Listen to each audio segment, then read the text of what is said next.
Confidence limits and confidence intervals.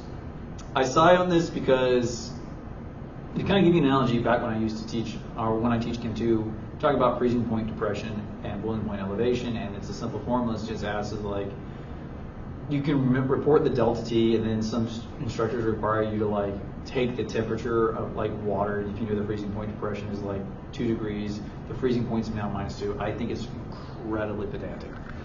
Some people are really big on those. So let's talk about a confidence limit. So your confidence limit is just your student T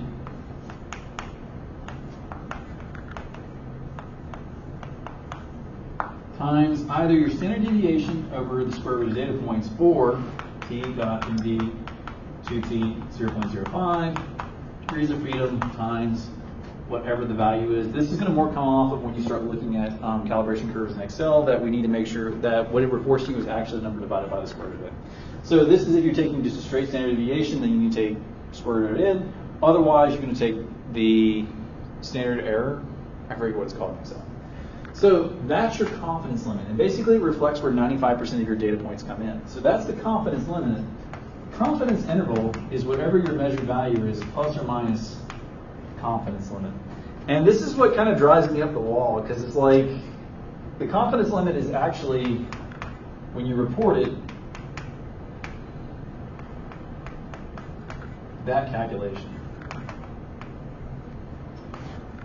So you actually have to report both numbers. Again, I think if you've gotten to this point, you know that the confidence limit is added or subtracted to the average. If you don't, hopefully you do. Don't prove me wrong. But the confidence interval is just plus or minus that number. You literally have to go through it, whereas the confidence limit here is going to tell you. Now, why is my emphasis on the confidence limit, not the confidence interval? In terms of what we actually use to do these types of statistical tests, this is the more relevant number, because this is how we're going to get to the T calculated value when we start looking at differences.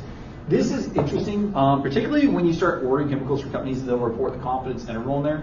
It's good that they do that, although even then they typically just do the plus or minus. Again, if you go watch my video on